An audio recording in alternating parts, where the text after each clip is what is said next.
Hi, I'm Christine Barnes and welcome to my studio. If you're not familiar with me or my quilts or my books or lessons, I invite you to go to my website, christinebarnes.com. You can follow me on social media there. You can also sign up for my color newsletter. I write just about color for quilters. That comes out about once a month. So for this lesson, I wanted to explain my addiction to stripes. I have always loved stripes.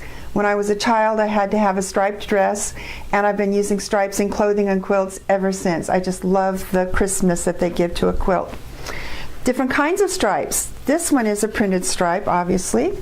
And on this end is the fold, and here's the selvage. So you can see that the stripes run lengthwise, which is very useful because you can then cut crosswise strips and use the pieces. This is a K-facet stripe that was cut on the fold because it's printed crosswise. So if I can get a good part of it here. So here's the selvage over here, and this is where the fold would be. So now the stripes are running the opposite way, and I cut it on the fold to share it with my friend Heidi Emmett so we could use it going in this direction. These are both printed stripes, which means you can't really use the back, but here's a woven stripe by K-Facet, and I have an embarrassing collection, and because it's woven, you can use either side. It's identical on either side, so it's very versatile if you need to turn a piece over. So let me show you how I use stripes in quilt blocks. This is Churn Dash, a very classic traditional quilt block, and here I've used the stripes. I call this the bar. The bar is sections, and this is one of the exercises in my color camp class, and I've made the stripes point inward to kind of draw your eye to the center of the block. Here's another block that I love. This is called King's Crown, also known as Cypress in the quilt encyclopedias of blocks. And here I've done the stripes in diagonal corners in different directions. So here they're running vertically and here horizontally. So that if you put 4 blocks together, you would get this wonderful 4-patch happening where the 4 corners meet.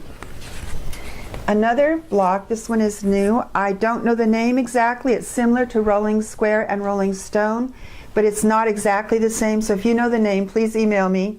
But here again, I use stripes pointing inward to the center fabric in the block. This is that K-Facet stripe you just saw.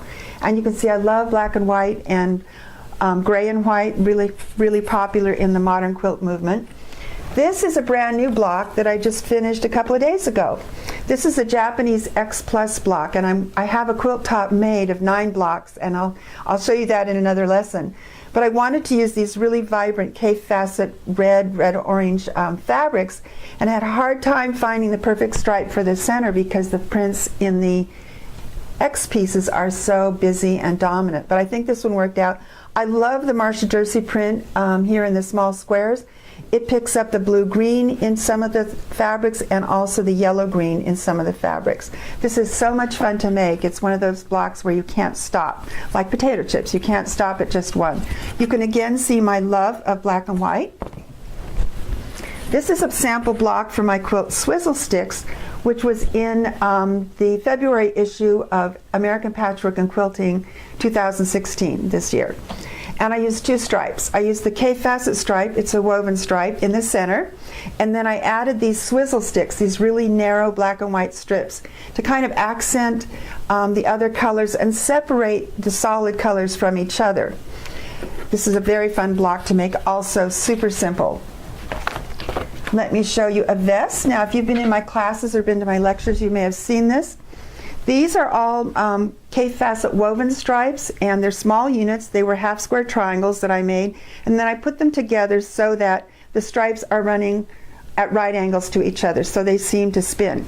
It's another K-Facet on the left front and the back, and I did do stitching along the edges of the stripes. There is a layer in the middle, and I did the stitching to kind of give it more body. I bound the edges with a K-Facet plaid, and plaids are just as exciting to me as stripes, so you'll see that in other lessons. And behind me, my quilt In and Out, the first version I made of this quilt I sent to Liza, K-Facet's partner, and he sent me an email saying that he loved the way I used his fabrics in fresh new ways. So that's my claim to fame. 2 little quilts here. I have stripes in the blocks. This is another version of King's Crown. But if you look at the quilt itself, the borders, you can see that the stripes run horizontally and vertically, and they're aligned. so that you get the sense that there's actually movement. Those lines are coming together in the center of the quilt. It gives the blocks sort of a sense of dimension and depth and makes them stand out more. One more. See if I got it right side up, and I didn't. Again, the stripes, I've matched them. I've aligned them in the horizontal and vertical strips. And I also did spinning borders on this quilt, which I love to do. It's in my book and in my patterns. This border starts here and goes all the way to the edge. And they all do the same. This border starts here and goes all the way to the edge. And I found that spinning borders make a quilt stay more square as opposed to side borders and top and bottom.